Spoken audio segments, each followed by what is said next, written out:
Okay, thank you very much. I promise I will get to machine learning, but at first I just want to say the thing. I mean, since students seem to be interested in this sort of constructions of algebraic varieties, maybe let me just go a little bit more about sort of the tour de force classification results. I mean, really, I mean, the fact that they're Clabbiao is less important, or the fact what I'm talking about is relevant to string theory is less important than the fact that there's just this paradigm, which is in some sense underappreciated, which is the fact that experimental mathematics has been around for decades. And this is really sort of the pioneering steps of experimental mathematics in algebraic geometry, at least. So I can't talk about Calabi-Yau without mentioning Kreutzer and Schaka. So let me just wrap up this, and then I will go to an intro on machine learning. So I talked about the quintic, our favorite manifold. And then I've gone to Sissi, and I've mentioned the weighted hypersurface, and I've mentioned the elliptically fibered. So I mean, this really went in chunks, 5-year plans, right? Sort of, this is beginning to sound like the Cultural Revolution in China, but well, but this was at least unplanned 5-year plans. Around about 2000, people wanted to massively generalize the possibility of ambient space, right? So we talked about projective space as ambient space. We know it works, but you can't guarantee complete intersection. You can generalize that to weighted projective space, at least has the good features of mirror symmetry. So now, what is the most possible, strongest generalization of weighted projective space? Well, that's a toric variety. And if you want to generalize toric varieties even more, you go to Grassmannians. But we're not going to go there. People like Balash Chandroy and people have been classifying Clabbiaus as embeddable into Grassmannians, but that gets too crazy for us for now, for this lecture. So the intermediate level of generalizing weighted projective space is toric variety. So very, very quickly, toric varieties, of course, you can refer to the gods, Batirev and Borisov. So for us, toric variety is just a lattice polytope. So that's it. So if you want to go with, oh gosh, this is a bit boring. I'm gonna make it the least painful way. See, I'm anti-Bourbaki, right? So I don't want to bore people with like formal definitions. I'm completely, my soul is Russian, right? My mentor who is Russian tells me my soul is Russian, and the guy who is anti-Bourbaki, the most amazing guy who is anti-Bourbaki is Vladimir Arnold. Arnold hated Bourbaki so much, he thought the entire Bourbaki exercise of formalizing mathematics is a waste of time. To some degree, I agree. But okay, let me at least try to give you. So forget about that formal definition of toric variety. It's just all you need to know. It's a combinatorial way to capture a weighted projective generalization weighted projective space. So weighted projective space WCP4 is just a string of weights. If you have multiple weights, that's a toric variety. How do you capture multiple weights? You can plot them in some SL invariant way. That becomes a polytope. That's it. So by polytope, let me just give very, very simple example. So CP2 is just this diagram. It's a polytope with 3 vertices, right? The dual, there's because now you have convex bodies, you have a notion of duality, which is just inner product within this Euclidean inner product within the space. So you can show that this is CP2, and its dual is this another algebraic variety of dimension 2, right? So the point is, to every convex body of such a type, convex lattice polytope, you can establish a toric variety which can function as the ambient space of Clabbiao in particular, and in particular as the requirement of the of the convex body is that there's a single interior point. So these are called reflexive polytopes. So this is a reflexive polytope. This is a polytope. There's an algorithm which takes the vertex information to the actual hypersurface, and that algorithm is given by Batirev-Borisov. Right? So, I mean, in some sense, you already see the structure of this in the sissies and in the weighted projective space case. You can write down the actual defining polynomial given the data of the combinatorics. So the way in the quintic one is just written in terms of this four-dimensional polytope for ambient space, and then you can write its dual polytope, and you can write down the explicit quintic equation. Okay, that's all I'm going to mention about this. But the point is, now you generalize a single weight to multiple vectors of weights. So that's a toric variety. And the guys who took this challenge were Kreutzer and Schacke. So this is a very interesting question again, which is how many reflexive polytopes exist in each dimension? Right? In dimension 2, there's 16 of them. When I say classification, I mean up to SLN. So in dimension 2, there are only 16 of them. This was known by the 1890s. Del Pezzo, Fano, these are all the Italians. It's kind of interesting, right? Algebraic geometry at some point was all Italians. And then there was a cultural shift, and all the names became French. Serre, Deligne, right? Because of Bourbaki. But it shifted from this explicit construction of polynomial, I mean, you can see stuff, right? To this Bourbaki school of not a single diagram. So the French, the Italians, and the Russians stayed out of this, but the Russians clearly prefer the classical ways of doing things. I don't know what the Germans would do. Oh no, I know what the Germans were. The Germans were busy with the war at this time, right? So that's why there was no German school of algebraic geometry, because there was a German school of differential geometry, right? Euler, Gauss, Riemann, and then the war completely destroyed everything.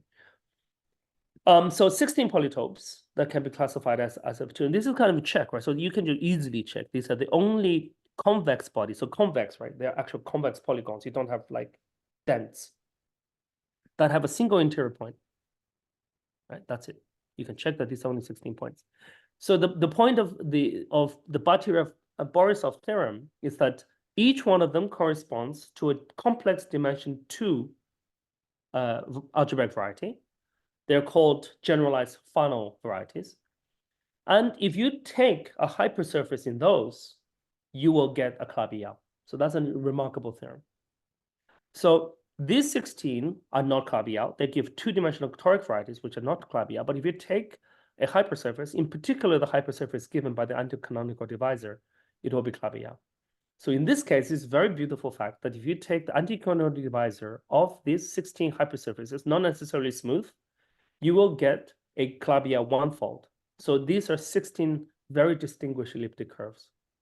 And these 16 show up in so many different ways. They show up in combinatorics, obviously, they show up in algebraic geometry, and remarkably, they show up in number theory. I won't, that's a whole different lecture series. I'm just trying to tell everybody that this classical 19th century things should be on your wall. You know, my 7-year-old daughter has a printout of this. I want her to look at this every day. Unfortunately, it hasn't worked. I think she doesn't like math anymore. I've been trying to make her look at this diagram since the age of 4. And then now she doesn't like them anymore. But she still likes me, which is good. She's 10 now. But I'm now subjecting my 6-year-old son to this. And I hope that he will get interested in this. But maybe he will resent this. But these 16 were known to 19th century Italian mathematics. I mean, the point is, these 16 are 16 generalized positive curvature toric varieties. And in it, there's a hypersurface which gives them very distinguished elliptic curves. And these elliptic curves have remarkable number theory properties, such as Mahler measure and all that complete stuff, special L values, very, very beautiful stuff. So, sorry, yes. So these elliptic curves, they are distinguished by taking a specific value for their complex structure modulus, or how should I think of that? Yeah, very, very good. So what you do in these 16 cases, each vertex here, or the dual of it, will determine for you one monomial. So you can write down the monomial sums. But you see, they're distance 1, so the monomials can, after you count, I mean, they're negative as well, but when you clear out all the denominators, there will be at most degree 3. So these are guaranteed to be degree 3 polynomials in 2 variables. But you're absolutely right, the coefficients you can still tune, because the complex structure coefficients is not determined by this diagram at all. Just like here in the general theorem, the vertices will only determine the monomial information, but you still have the complex structure in there. But for tori, it's very interesting because there is really no analog of H21, H11. So and for elliptic curves, what you put in front are very, very subtle, right? If you can put, especially if you put them as integers. So I think most of the literature have studied this 16 with just the coefficients as just 1. And even that already generates very, very interesting elliptic curves. And they have very, very interesting story, just that case. So yeah, highly, a lot of it, I mean, it really is an understudied area in both physics and mathematics. This diagram shows up in various things. It shows up in a quiver gauge theories, in the stuff that we've been doing with Ami Hanani and friends, and Rock and Son and friends. I mean, this shows up, but it keeps on popping up here and there. But there's a lot of deep stuff that shows up here. Yeah, but here's the thanks. challenge. Yeah, sorry. Yeah, is that. Yeah, I think so. Okay. Yeah. So another thing, well, there's one small remark is that the coefficient attached to the green point, the interior point, is often more often than not taken not to be 1. It's usually taken to be the sum of the surrounding ones. And for some reason, I don't know the deep reason for it, is for those cases, the elliptic curve is even more interesting. To be figured out. But in our current context, this is just Calabi-Yau 1, right? So, right, Calabi-Yau 1 fold. In order to classify Calabi-Yau 2 fold, you need to classify reflexive polyhedra, right? So this is dimension 2 minus 1. You need 3 minus 1. For Calabi-Yau 3 folds, you need to classify 4 polytopes. The interesting fact is that 16 is here. That's one I mentioned. The next number had to wait 100 years, right? 1890 was Del Pezzo-Fano, and they were able to get the 16 just by drawing. The number of reflexive integer polyhedra up to SL3Z was unknown until Kreutz and Schkaker. This is quite remarkable. But this number was obtained by computer enumeration. It took, I think this number took like weeks to months on a Pentium machine to get this number. This was this style of research is unthinkable to algebraic geometers. You just have to just write down this number. What is really remarkable is the next number, which is reflexive 4 polytope that gives actual Calabi-Yau 3 folds. What is curious is that nobody knows the generating function for this. So this is a problem you can explain to a high school student. Just do how many ways can you draw diagrams like this with a single interior point with integers? But nobody has even made any progress to understand a generating function. So money will be given to anyone who can just tell me what the next number is. In the case for regular means smooth, means there's some smoothness condition, meaning that all of the adjacent fans must have determinant 1. So that kills a lot of these. So there are only 5 of these that have that property. So like this one, if you have this determinant 1 condition, that's known up to 1, 2, 3, 4, up to 9, and the next one is unknown. And also the generating function is unknown. People will give you a lot of money if you tell them that. Kreutzer, unfortunately, has passed away at a very young age of 40, but Schkaker is still going strong.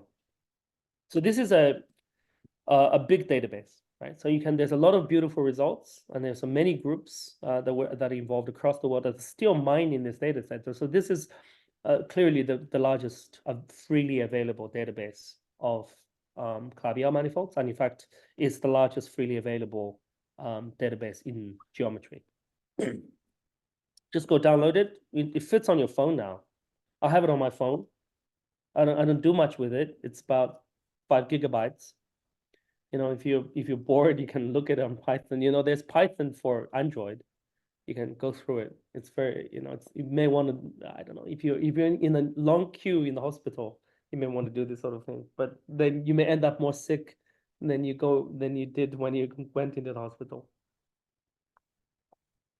If you plot the all of these, you get a much more refined. So the non-colored version was done in Philip's office. In fact, if you go to Philip Candela's office, he has a black and white version of this. And back in 2013, I did, inspired by my soon-to-arrive baby, I colored it in to give the multiplicity. This is a heat plot. So there are only 30,000 distinct Hodge pairs in the database of 500 million. So there's a lot of multiplicity, right? So then I took these two diagrams. I went to Vishnu. And Vishnu then had a wonderful student by the name of Luca Pontigia, who then, I should really call this the South African plots. And then I guess the first serious statistics that was done beyond coloring things in was to actually find the distribution of the H11, H21. But this is, 30,000 pairs, and then with multiplicity, 500 million. And with Pontigia and Vijay, Vijay meaning Vishnu Jajala, we found some, this Planckian distribution is a generic feature for distributions of Hodge numbers. I don't know why.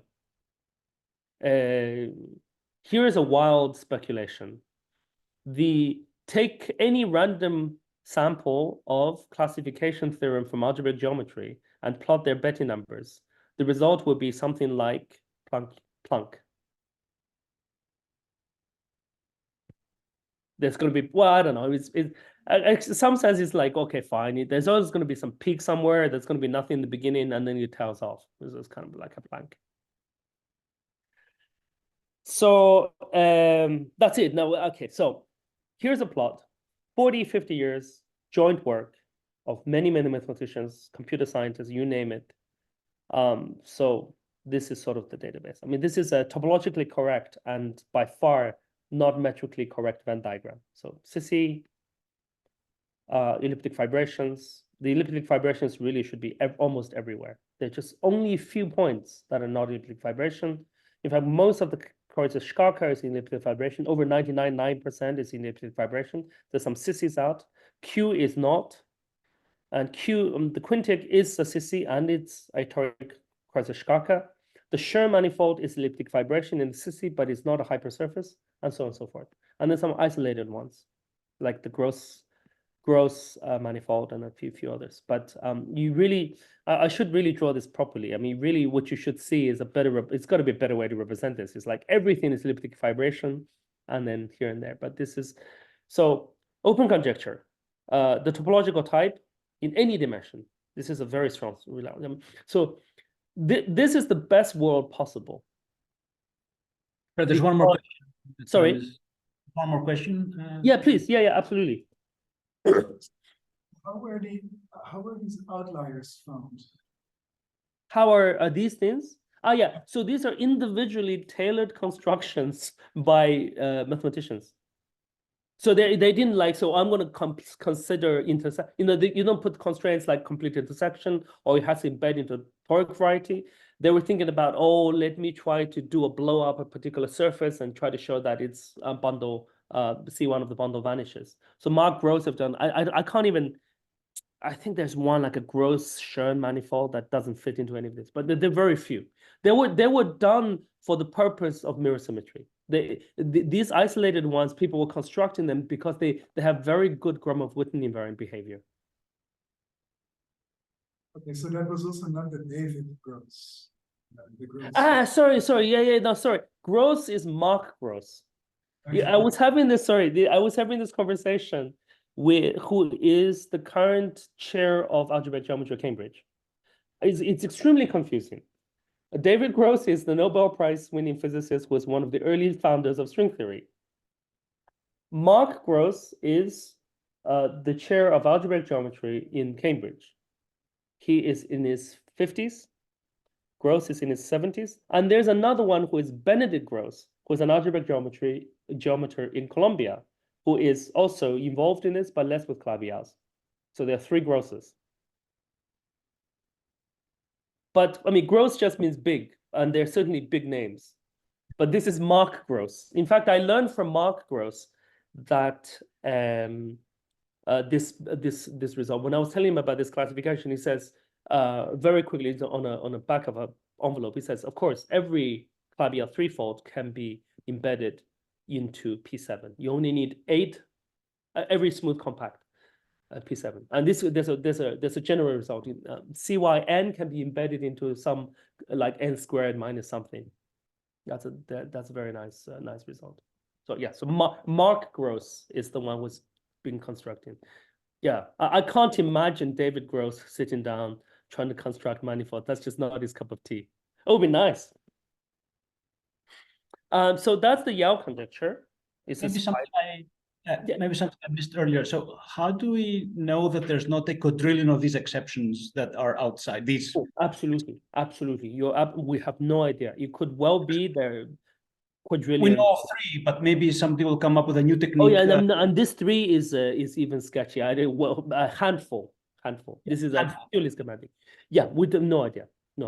In fact, there are even other databases have not even included. Balash Chandroy, and I think Mark Gross as well, and Imran Qureshi.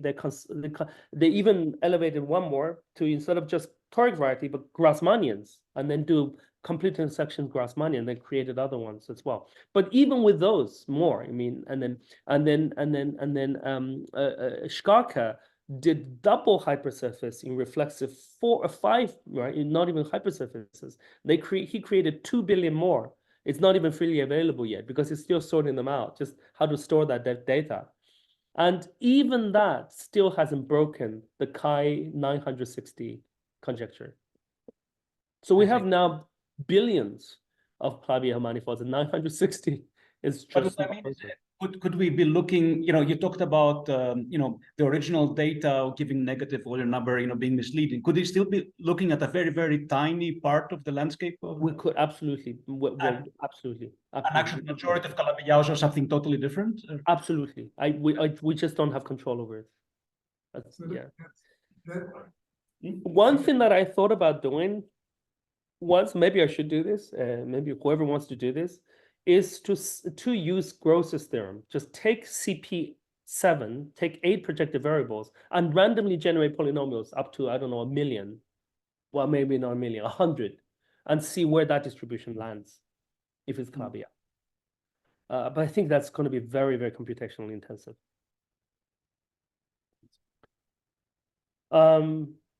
Yeah.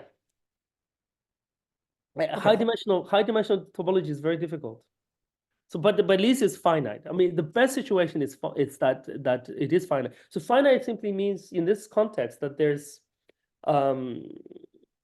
that they're as good as Fano.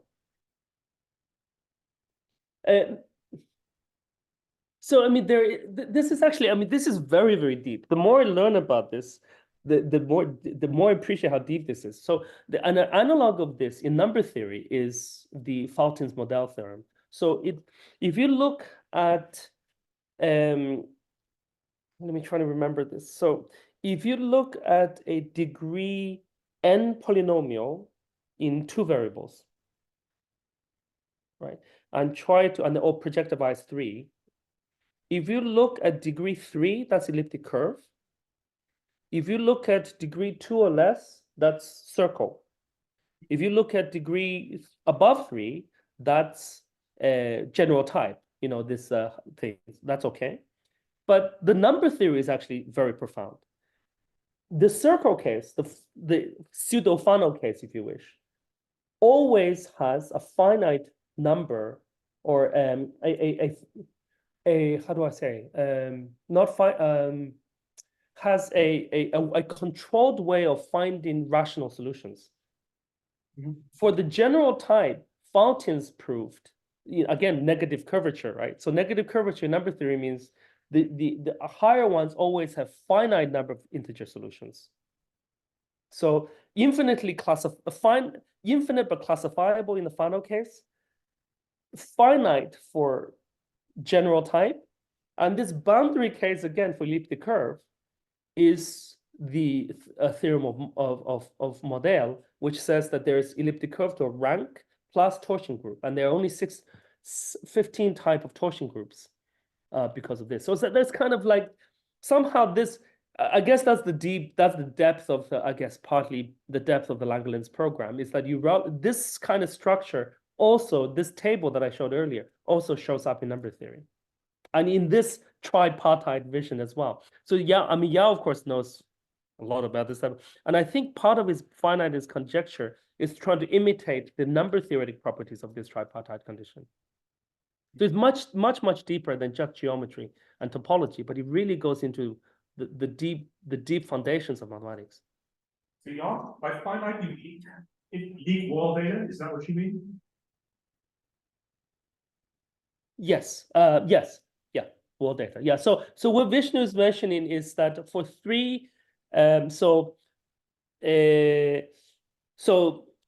Wall's theorem says that for 6-dimensional manifolds, real manifolds, considered real manifolds, the intersection numbers of curve classes and the Chern numbers and the Betti numbers are sufficient to distinguish the topology type. So for Calabi-Yau, you can still do a little more refined because you have some Keller structure. So the Yau's statement is essentially it's finite in terms of all possible topological invariants you can think of. It's finite type in that. So Reed's fantasy makes that even stronger. It says not only are they finite, but within this moduli space, all of these different Calabi-Yaus can be moved to each other by rational transformations. So it really is very, very finite. But there, one is a conjecture, one is a fantasy, and I'm not sure, like a fantasy is even more fantastical than a conjecture. This is certainly true for complex dimension 1 and complex dimension 2.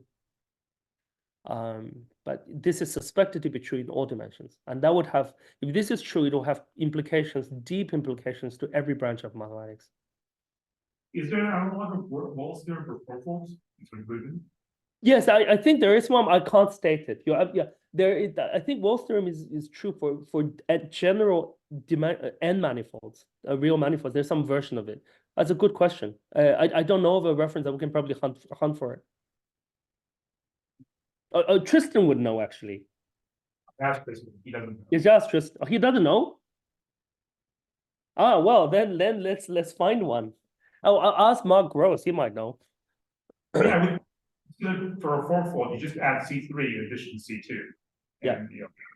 that'd be the set of data for the equivalent to Wall's theorem. Yeah, certainly all the Hodge numbers, all the things, but the intersection may be a bit harder. Intersection will be harder, but there is some intersection tensor. Yeah. There. But whether that's enough for topological type, that's a good question. I don't, so Tristan doesn't know? He didn't know when I asked. I don't know. Okay. I asked Lauren too if you didn't know. Yeah, I thought there was a general Wall's theorem, but we can look Wall. Yeah. Oh, funnily, interestingly, the people who work on this sort of like topological types are called Wall, Edge, and Frame. They're all parts of a house. For some strange reason, one guy is called Edge, one guy is called Frame, and one guy is called Wall. So you have a house theorem. This is not a joke. You can look it up. I even have Edge's book. Okay, that's it. I'm now gonna finally. Okay, we're gonna skip everything because I promised. Okay, we'll forget about all this stuff. Forget about all this stuff. So This is a huge landscape of problems, right? And that's just to give you a flavor of the string landscape. This is why string theory, string compactification is such a difficult problem. It's just that, exhaustive searches are not possible even with this tiny bit. I'm not even talking about type 2 compactification with fluxes, or I haven't even mentioned branes, or F theory, or M theory. Just good old-fashioned Clavier compactification on compact, smooth, hydraulic compactification that came out from the 80s. You already encounter numbers like billions and trillions. So what are you going to do, right? So if you look at these papers that came out in the 2000s, Douglas was doing the statistics, KKLT, these estimates are like this, and Taylor and Wong, and more recently Halverson and friends. It could mean like, these kind of numbers are coming up. I mean, it's really just because of the fact that you're counting problems exponential. You mean a good I like using the reflexive polytope case to illustrate, because that's such a simple counting problem in geometry, and it's already like doubly exponential. What are you going to do? So, this Altman and friends estimated, even for Kreutzer-Skarker, I need to mention that I haven't even mentioned about triangulations. I mean, it's a technical detail. The 500 million is just the polytope. You need to triangulate in order to smooth it, and for smooth, you could even get different Clavier manifolds. So it's at least 500 million Clavier manifolds. It could be so. It's estimated to be this many Clavier manifolds just from coming from the Kreutzer-Skarker list. So we did a brute force search from there. You can, this again, freely available. You can go, if you can't go to sleep, it's interactive. I think Leah McAllister and friends at Cornell now have a much sophisticated, they call it CY tools. It's in Python, and it's very cute. They have a little triangle that dances, and you can play with it because it's triangulations.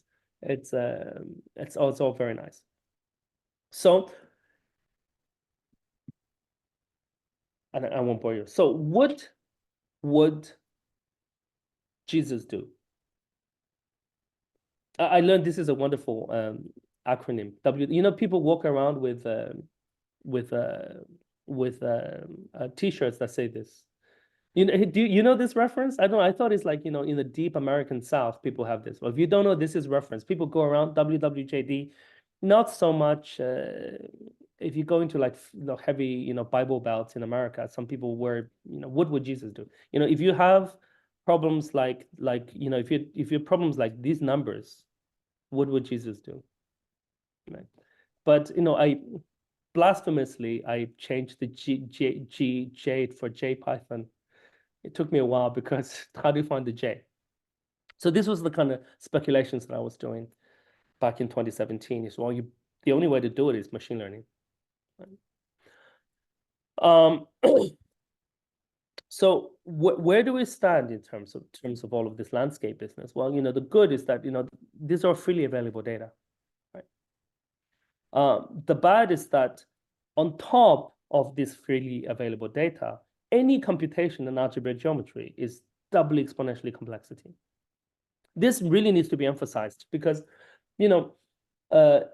linear algebra is a polynomial time algorithm. So if you take, or maybe even n log n, it's a sub-polynomial. If you give you a matrix, and I want you to tell me everything about a matrix, you do Gaussian elimination. Gaussian elimination is n log n. So basically anything that's linear, this is why linear problems are so problem. We do any linear, you can do it within sub-polynomial algorithm. Algebraic geometry is non-linear algebra. I like this description. So in some sense, algebraic geometry is the generalization of Gaussian elimination. This is like, from a computational point of view, it's just Gaussian elimination. The analog of Gaussian elimination is Grobner basis. In fact, this is precise. It's true in a very precise sense. Polynomials of degree 1, right? You can of multi-degree 1, you can just list them as a matrix. You do Gaussian elimination that captures all of the information about algebraic varieties of degree 1, which is not trivial. They're called hyperplane arrangements. They're hyperplanes, and you can get a lot of algebraic points from that. But that's an n log n complexity problem, maybe n squared log n. But if you have just a single degree 2 somewhere, you're already into this non-linear algebra space. And the way to record that now is no longer a matrix of Gaussian elimination, but multi-degree information. And there is a standard method to reduce that. It's called the Grosvenor basis. And you can show that Grosvenor basis in degree 1 is Gaussian elimination. But because of nonlinearity, you go from a subpolynomial algorithm to a double exponential algorithm, and then you're sunk. In principle, you can now, Math Sage is good enough these days. You type a hypersurface in a reasonable projective space, it'll spit out for you Hodge numbers, really. But then if you do anything more sophisticated than degree 4 in 5 variables, it'll just choke up because it's double exponential. The algorithms are already there. There's not very much you can do. So that aside, from a purely computational point of view, so what I was thinking back in the day is like, well, why don't you just machine learning? You want a quick, dirty estimate. Can we do machine learning? So that forced me to do machine learning for mathematics, right? And that's what I'm going to talk about now, which is to give you what is this machine learning business, right?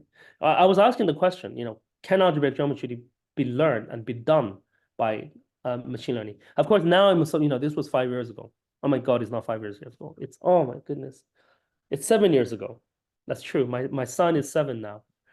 I now can ask more sophisticated questions than just can it be learned? What does that even mean? So interestingly, my friends Krefel, Son, Ruela, Carrifiel, and Brad and friends were around about the same time thinking about similar problems. The only way to attack the string theory landscape is to attack it with machine learning algorithms. It's not possible to do brute force computation, right? Interestingly, that was the same time when Sophia was made a citizen. This is the first time an AI was given a passport. Saudi Arabia gave a robot that was made in Hong Kong a passport. Someone asked me a very, very good question, which a very deep question. Can she drive? Because in Saudi Arabia, women don't have driver license. But this is going to be a deep ethical, moral, social, political question. But obviously Sophia doesn't know how to drive yet. But once she has learned how to drive, which will be a couple of years from now, can she drive in Saudi Arabia? Because she has a Saudi passport. So this is very, very interesting. So the prototypical question in machine learning is handwriting recognition. I'm gonna go back to this example before I give sort of a pedagogical introduction to machine learning, which is you write down these things. I wrote down from 1 to 0, right? What is handwriting digit recognition? It's to set up a bijection from this to this. Right? If you give this problem to a mathematical physicist like Witten, maybe the first thing that comes to Witten's mind is can you find a clever Morse function that detects the bends? Now, in principle, you might be able to do it. Maybe you can compute persistent homology of these diagrams, or find topological invariance. There are 2 holes here. These are perfectly well definable problems, but the problem is it's too sensitive to variation, and it's extremely expensive. So my motivation for doing all of this is, well, isn't algebraic geometry like this? You're finding topological invariance from stuff like this. And you're using very hardcore methods like sequence chasing to compute how many holes. But that's not how Google does it, right? Google just goes to NIST database and starts to sample stuff that looks like this, and then try to finally say that this picture here is the number 3. Now, the NIST database is very, very impressive because it started in the 1960s, and undergraduates, graduate students had to type all of that in by hand. This was done by humans over a course of 50 years or more, and still doing this. And just to label this, labeling is very, very, very expensive, and in some sense, machine learning algorithm is trying to extract that sort of fuzziness to the labeling problem. So here's machine learning 101 for non-machine learners.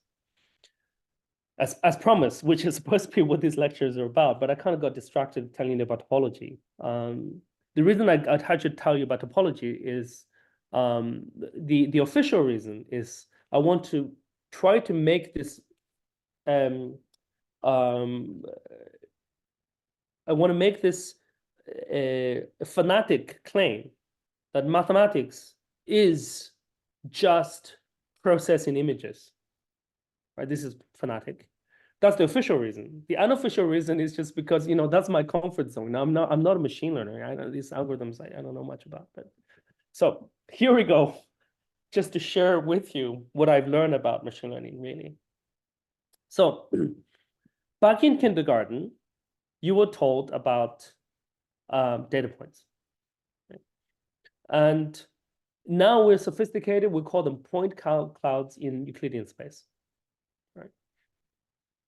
In particular, if I give you a set of data points, what do? Right? The first thing you would do, you plot them and you see if there are any patterns. Right? While they're known distributions, like components, that's exactly what we did with Luca Pontigia and Vishnu and friends and Altman and Brand, right? Just to plot the KS distribution. So that's one thing you can do. Another one is you can treat n of them, n minus one of them, as independent variables, and one is independent, as dependent, and then you find some kind of best fit, right? And you can, for a favorite function. So this is generally called regression. Oh, ignore these Chinese characters. The reason that these are there is because I gave a version of these lectures in China. So, and I wanted to know how to say regression in Chinese too. So if you want to learn, for extra benefits of this lecture course, you get to learn how to say these fancy words in Chinese. So I thought they looked so beautiful and so cool. I didn't want to delete them anymore. Just like that's linear regression, so cool. Anyhow, so now we have more sophisticated names. Right? The point is, you know, half of the game in any science is to intimidate other people with names. Nomenclature kills the inexpert and then creates this bubble, and then you feel sophisticated. So this, let's plot them and see what happens, is now called unsupervised machine learning. Let's do some fancy regression, is now called supervised machine learning. I mean, that's essentially it, really. I mean, at the end of the day, that comes down to this. Of course, you know, I can say this because, you know, I'm not really in the machine learning community, so I can tell you guys of what I feel, what their trade secrets are, without being bashed up by them. It's like, you know, people learning magic tricks, right? Magician never reveals the secret, but I can do it because I'm not a magician. So here's a good book. If you really want to go to the basics, you go to the GBC, which is the Bible. This is the Green-Schwartz-Witten of machine learning. Came out 2006, MIT Press. And in this book is this wonderful plot. The words in 1940-96, they did this sort of word frequency of all the literature. The word cybernetics came out and then fell. The word connectivism and neural networks came up and is coming to down. And I don't see the plot for deep learning, but it's actually off this chart, but it's supposed to go up and down, up more and more. So, but at some level, all of this now go under the rubric of machine learning, just like unsupervised machine learning, regression, all of that stuff, just statistics, you know, everything stuff you learn from Stats 101 now go under the rubric of machine learning, deep learning. And now even that's becoming less fancy. The general rubric word to use is AI. If you want to grab people's attention, it's AI. What is AI? At some most fundamental level is just a fancy statistical inference used from one of these algorithms. I'm going to tell you some of my favorite algorithms. So the favorite mathematical tool for all of this research, any of this from 1940 till now, is gradient descent, which is fast computational methods of finding local minima given a function. I think the word gradient descent was first appeared in Cauchy.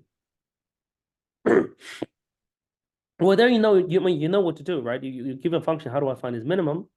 You move along the gradient, that's why it's called gradient descent, along the derivative directions, the multi-derivative directions of the function. And then you follow along, and then in steps until you find some kind of a minimum. And the multiplication factor in front of this, you don't have to descend in steps of one. You descend to some epsilon, whatever. And now this epsilon is called the learning rate. It's just a much cooler name than, that learning rate sounds better than the coefficient in front of grad. The initial values, for example, you call it descent from somewhere. For example, are called hyperparameters. They're not parameters like learning rate, which you can tune. They're sort of given. You can sort of set them before you do this gradient descent. So that's hyperparameters. So that's it. So if you this is the repeat. Basically, all of machine learning algorithm boils down at one level or another to some variation of this, because you want to optimize something, right?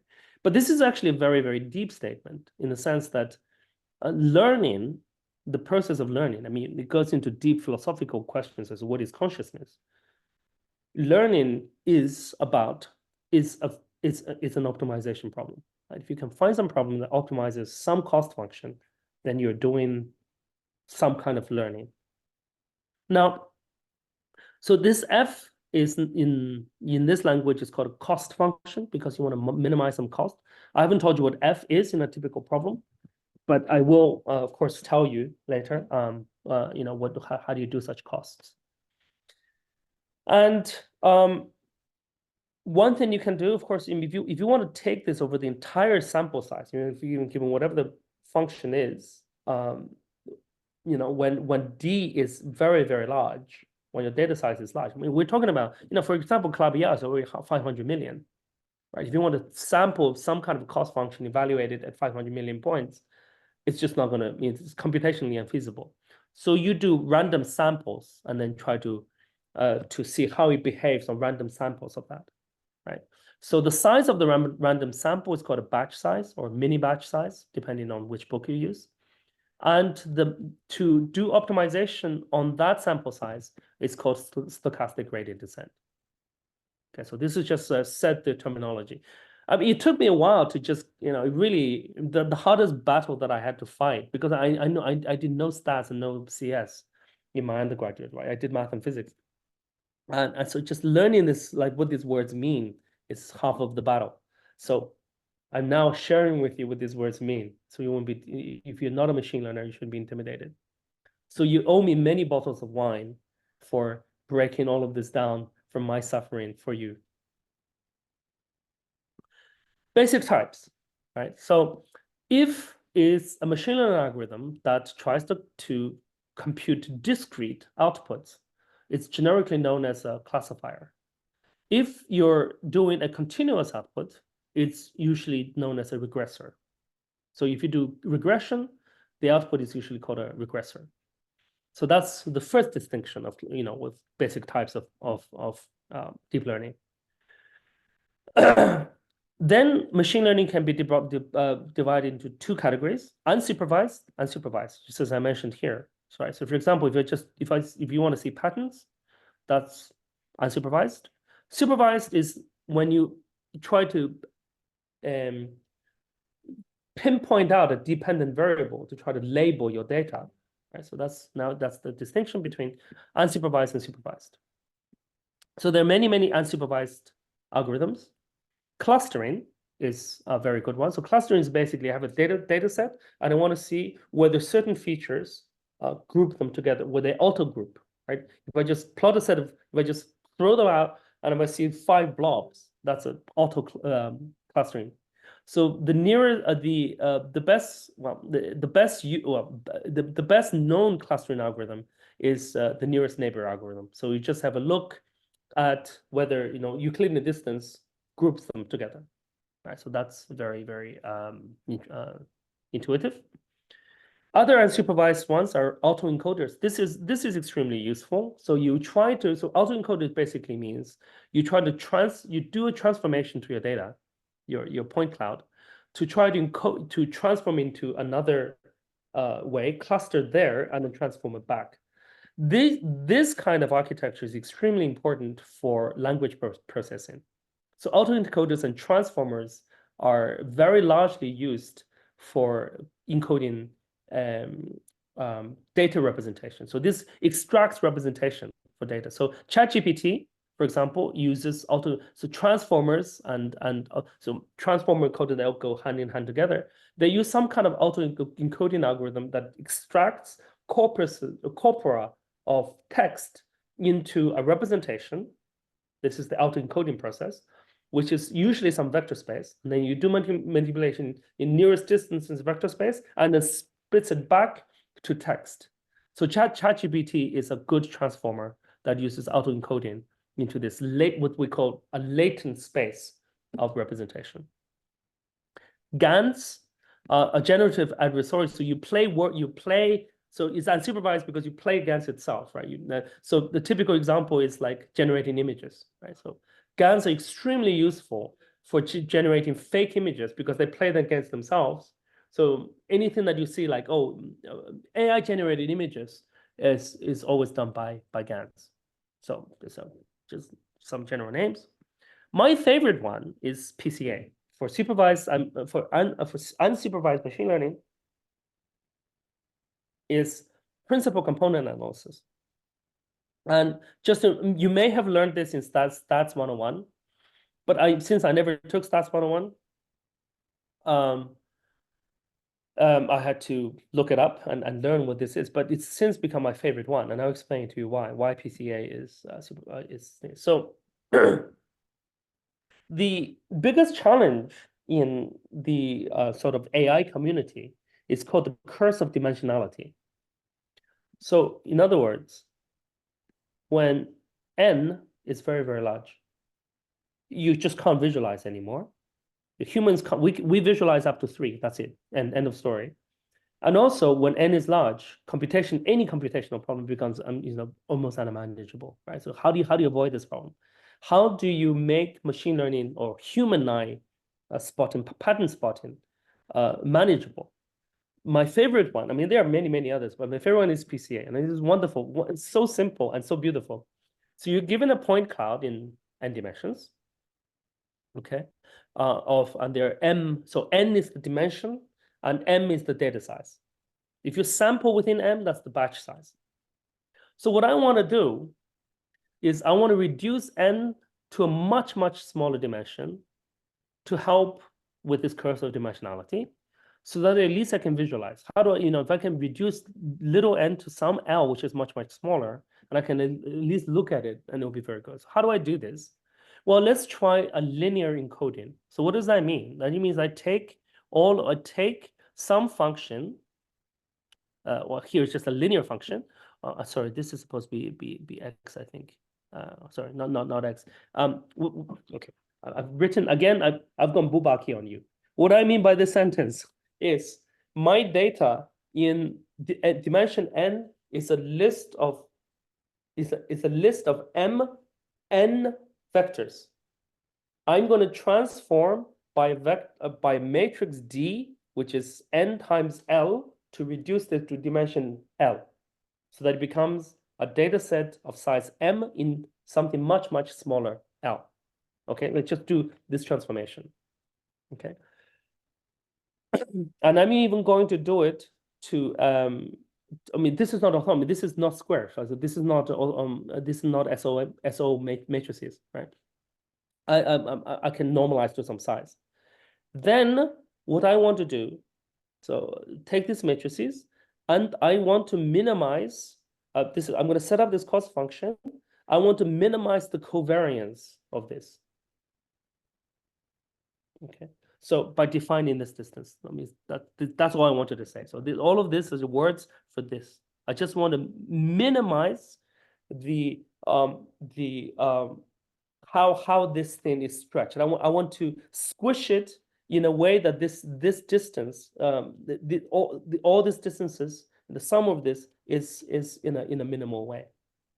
So in this way, so for example, my large blob in large dimension, if there's a huge distance, I want to project it so that notion of the big distance is still kind of in an optimal way preserved in a lower dimension. Right. So that's it. And then you find this matrix, and then this matrix D, this numerical matrix, will then bring your data down to a much lower dimension, and then you can still visualize the features. So for example, if there's a high dimensional elongated blob that exists in dimension n, when you project it down, you should be able to see that elongated blob and not much feature elsewhere. Right. So those blobs are the principal components of your data. Okay. Surprisingly, well, tomorrow or 5 weeks from now, if I just keep on going on here, you will see that this really was an unsuspected way, this so simple algorithm extrapolated something that was unexpected in the context of the Birch-Swinnerton-Dyer conjecture, which I'll get to in a minute. So presumably, I mean, if you have a large dimensional data set, right? I mean, you can just project, like take a random plane and see. You can certainly do that, but it's just not sure your random one hits a good one. You can be very amply representative. Yeah, so that's what I'm asking. How does PCA make sure you get a more representative sample of your? Because it's trying to minimize this. It really is the this distance kind of optimizes that you're taking the best possible projection. So your projection is not like a straight plane. No, not at all. In fact, you project it to this covariance matrix. Yeah. Yeah, I think that's exactly the covariance matrix in statistics. So it's the best projection possible that still preserves features. Yeah, that's a good point. But I guess you could do random slices, but you don't know which slices are good. I guess that's the point. Yeah. Okay, if there's a good time to stop in the next 5 or 10 minutes. Yeah, sure. Yeah, okay. And then, so that's my unsupervised one. My favorite one, not to be biased or anything, my favorite one is PCA. And I'll explain to you why later on. And then the supervised one, so when you have this data, you go on, and so they go under various names. So they're perceptron. Perceptron is great. You look at the word perceptron, it's something invented in the 60s. People will be too embarrassed to name them perceptron now. All a perceptron is just a nonlinear function. I'll explain that in a minute. That's it. And then there are more things like support vector machines. And then there are things, neural networks, which are just hooked up perceptrons to each other. And then there are more sophisticated things like Bayesian classifiers, decision trees, you name it. I mean, all different algorithms. Basically, your task at the end of the day is to do classification or regression, or to find clustering behavior or some kind of feature that's prominent, or trying to predict something. In some sense, this summary slide is what AI is. At the end of the day, all of this AI revolution, this and the thing, is take an algorithm within this list and let that algorithm try to find the best way to deal with some data. And that's essentially AI. And the reason there is an AI revolution is because this stuff that's been known since the 1960s, and of course now it's been much more improved, is available to your laptop. And that's the true reason for this AI revolution. Your laptop has enough GPUs since 2010 to handle it when little n is large, little m is large, and you can pick one of these algorithms to treat data. That's all there is. It's just statistical inferences that have been available to the public. It's like Pandora. It was Pandora's box at some point in some nerds in the basement of MIT or the military has been opened up to everybody, every company, everything. That's the basis behind the AI revolution. Yeah, okay. So maybe this is a good point to stop, and then I will continue with neurons and support vector machines, and then just play some games tomorrow.